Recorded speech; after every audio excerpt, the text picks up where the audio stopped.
अस्सलाम वालेकुम वरहमतुल्लाहि वबरकातुहू। हमारे पास ये दो थर्मामीटर हैं, डिजिटल थर्मामीटर, टेम्परेचर चेक करने के लिए।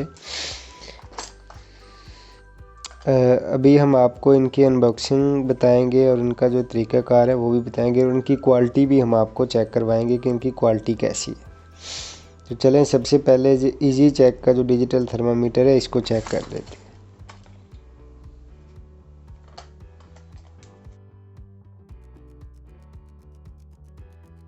अगर आप इसका बॉक्स ओपन करते हैं तो इसके बॉक्स के अंदर से एक थर्मामीटर मिलेगा जो कि एक पैकिंग में होगा, और इसके अलावा इसके अंदर एक इंस्ट्रक्शन स्लिप होगी, इसकी मैनुअल यानी तरीका इस्तेमाल जो है वो वाली स्लिप होगी। ये ना फ्लेक्सिबल है।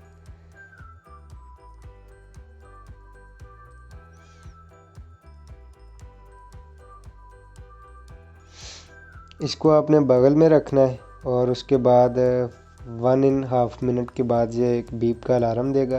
उसके बाद आपने निकाल के देखना है तो स्क्रीन के ऊपर इसने टेम्परेचर दिया हुआ होगा। इसका सिंपली ये तरीक़ाकार है। इसको अभी हम बंद करते हैं।